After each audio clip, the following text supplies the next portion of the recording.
Hey, it's money coming back to me day, and in this case, almost $13,000 to this point. I'm Brian Fleming. Financial Fortress Builders is my company. I build a fortress around your finances so you don't have to worry about losing any more money if you don't want to. And I show you how to become your own banker, and that's what this is all about, the infinite banking concept, private family banking.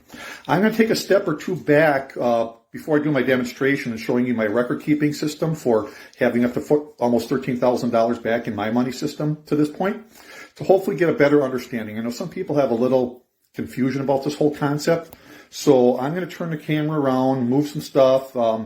Just hopefully you can follow me, and I'm always here for any questions if you need it. So I'm just going to go here and say, normally we earn an income, we put some away, do the best I can, and then we buy things. We earn an income, we put some away, and we buy things. We earn an income, we put some away, and we buy things. We earn an income, we put some away, and we buy things. Okay? So we earn an income, we put some away, and we buy things. Now, when we buy things, it could be paying cash, or we got a loan from somebody, and now we're paying them back.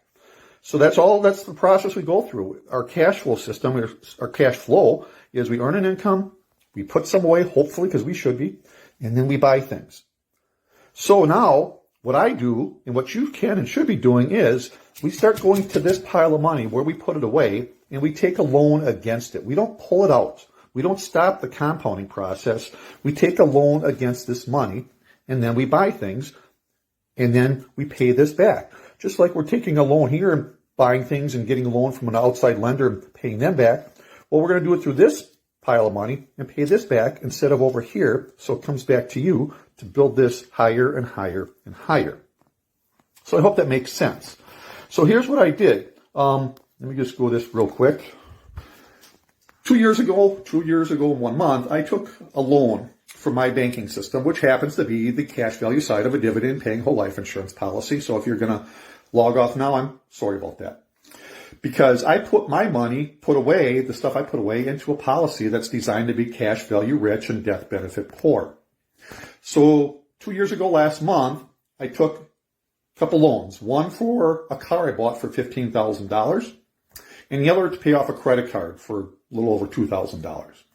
So now I'm going to turn this camera around again and show you the paperwork, my record keeping system for that. Again, keep in mind, we earn an income, we put money away, and we buy things. So now I'm using the money that I put away, I took a loan against it, and I'm going to, hey Greg, thanks for joining me,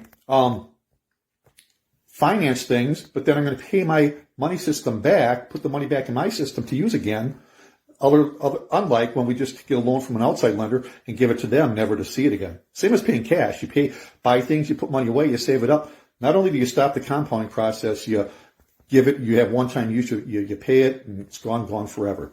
So again, here I'm going to turn this around real quick, show you my record keeping, my paper system. This happens to be the first piece of paper for this process. Again, my money is in a cash value side of a life insurance policy. So what I did back in December of 2020, I took a loan for $16,643 from my life insurance policy. It was $14,500 for my car, $2,143 for my Chase Visa card. So I did that first of all. Then I paid the car dealer this money, brought my car home, and then I paid off Chase credit card. And now here's what I do with those. I come up and I make an amortization schedule for each of them. Here's my Chase credit card, $2,143. I was paying them 15.24%, so I'm going to give myself that same rate here. I decided I wanted to pay it off in 2 years. My car, $14,500. I went at 5% because that's just how I did it.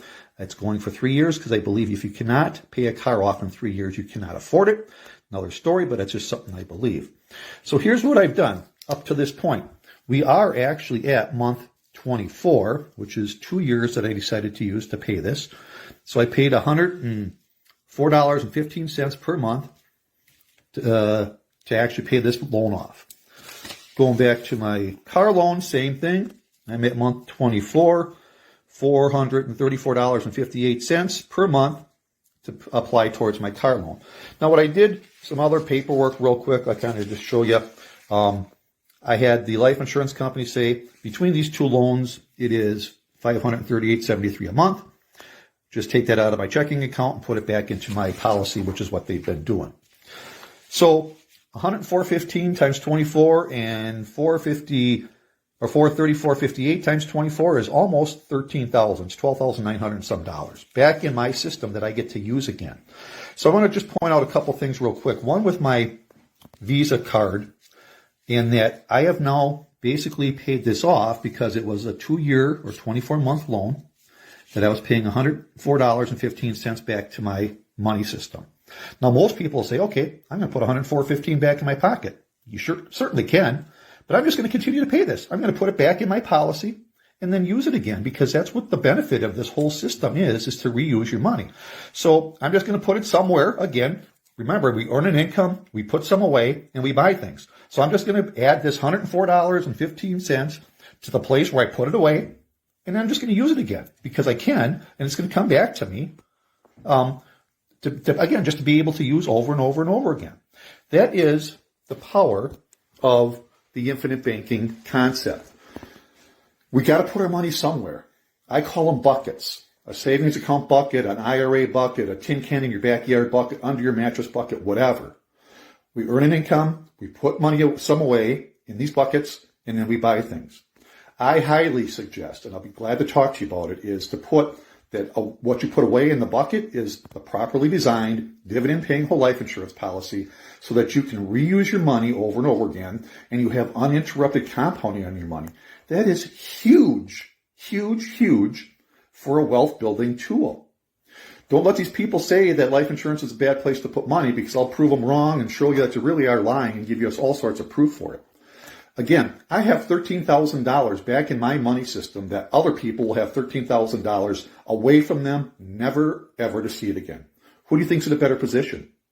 I'd be glad to help. Again, Brian Fleming, Financial Fortress Builders.